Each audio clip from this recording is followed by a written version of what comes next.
Ako si Nair, isang First Vita Plus dealer, isang nanay at may bahay. Ang pamilya namin ay natulungan ng First Vita Plus.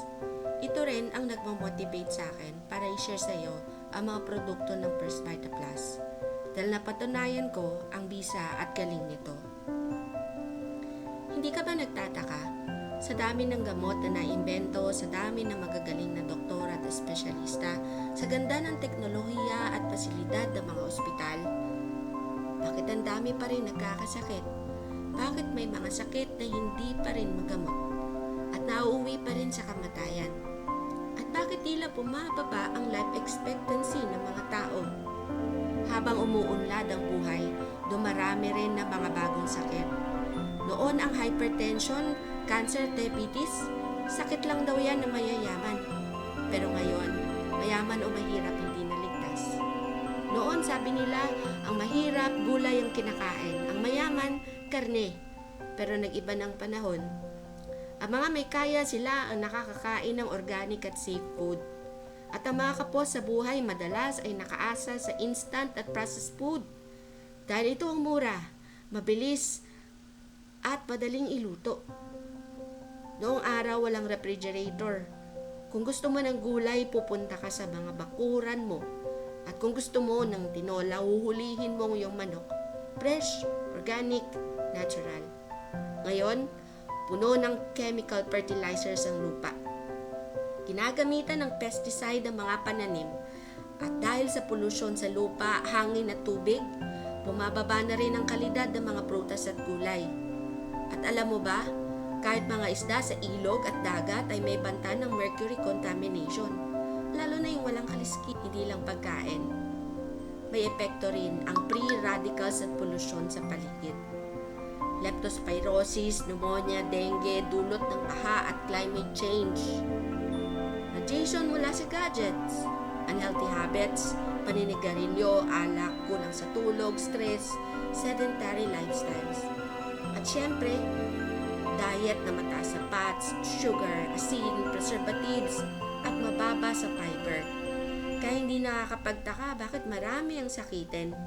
Sabi ng World Health Organization, ang dapat daw nating kainin ay 5 to 6 servings of fruits and vegetables daily, 8 to 9 kilos per month, at 100 kilos per year para makalaban. Pero sa totoo lang, ilan sa atin ang nakakasunod dito? Madalas nagmamadali, hindi maayos na nangunguya ang pagkain at hindi sapat ang prutas at gulay na nakakain. No wonder, mahina ang katawan ng marami. Hippocrates once said, "Let food be thy medicine and thy medicine be thy food." Nature is the best healer of diseases.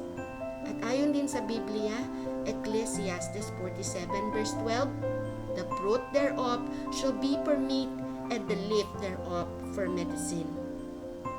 Iisa lang ang mensahe. Nasa kalikasan ng lunas. May kakayahan ang ating katawan para mag-self-heal. Kapag nasugatan, kusa itong naghihilom. Kapag may infection, tumataas ang lagnat para labanan ito. Ito ang trabaho ng immune system, ang sundalo at doktor ng ating katawan. Pero paano kung mahina siya? Diyan pumapasok ang tamang nutrition. Ayon kay Doc RC, kapag tama ang nutrition, anumang sakit ay pwedeng magamot. Pero kapag mali ang nutrition, kahit anong gamot, walang magagawa. Kaya naman, ginawa ng First Vita Plus ang supplements na gawa sa organic fruits at vegetables. Ginawang juice at coffee form para madaling inumin ng bata at matanda. Dahil yung iba sawang-sawa na sa gamot. Safe kahit iniinom ng mga maintenance meds. Endorsed by doctor na naniniwala sa tamang nutrition. Hilaw at hindi dumaan sa heating process para buo ang sustansya. At higit sa lahat, maraming buhay nang natulungan. Marami nang gumaling. May nagsasabi, mahal naman. Pero isipin mo, yung 50 pesos or 60 pesos lang per sachet, kung kaya mo ang gumastos ng mahal para sa coffee shop, bakit hindi para sa kalusugan mo? mas masakit ang gastos kapag nagkasakit. Nauubos ang ipon, nabebenta ang mga properties, nauuwi sa gamot at hospital bills. Pero kapag malusog ka, kaya mo magtrabaho, kaya mo mag-alaga ng pamilya, kaya mo maglakbay, mag-enjoy, maglaro, kasama ang mga anak at apo mo.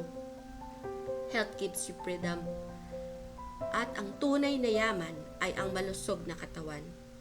Invest in your health now. Support your immune system. Choose nutrition over medication. Choose First Vita Plus dahil ang tunay na yaman ay malusog na katawan.